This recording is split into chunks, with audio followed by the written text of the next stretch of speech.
قابل احترام chairman senate سید یوسف رضا گیلانی صاحب، پاکستان بھر سے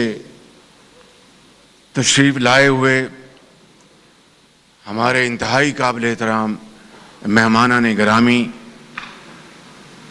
اور خوش رنگ لباسوں میں ملبوس ہمارے بچے اور بچیاں، آرٹسٹ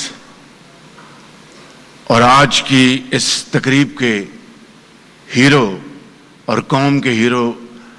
ارشد ندیم صاحب، جنہوں نے قوم کو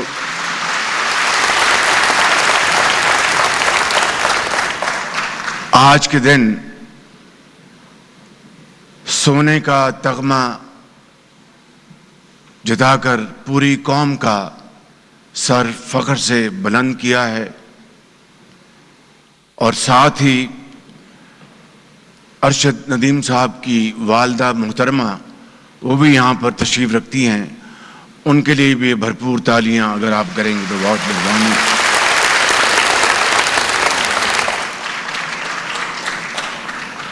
فیڈرل منسٹرز، پارلیمنٹیرینز، ایکسلنسیز، ایمبیسڈرز، السلام علیکم۔ خواتین و حضرات، دوبارہ السلام علیکم۔ اور آج کا یوم آزادی آپ سب کو مبارک ہو، اور اللہ تعالیٰ کا بے پایاں فضل و کرم ہے کہ اس نے ہمیں آزادی کی نعمت عطا فرمائی، اور اس کے لیے آپ کے بزرگوں نے پاکستان کے لیے حضرت قائد اعظم کی عظیم لیڈرشپ میں، قیادت میں عظیم قربانیاں دیں، اور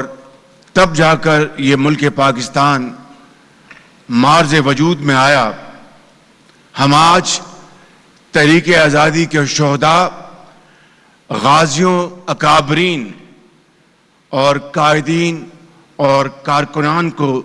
سلام عقیدت پیش کرتے ہیں، جنہوں نے ایک ایسا کام جو کہ بظاہر ناممکن تھا اس کو ممکن کر دکھایا، اور صرف اس خطے کی تاریخ نہیں بلکہ جغرافیہ کو بھی بدل کے رکھ ڈالا۔ آج میں ان تمام بھائیوں، بہنوں اور ماؤں کو ہم سب سلام پیش کرتے ہیں جنہوں نے پاکستان کے لیے اپنا خون کا نذرانہ پیش کیا، اور پاکستان 1947 میں 14 اگست کو ہندوستان اور سامراج سے آزاد ہو کر ایک آزاد اسلامی رفاہی مملکت بن گیا۔ میرے عزیز ساتھیوں، کچھ باتیں میں آج آپ کی خدمت میں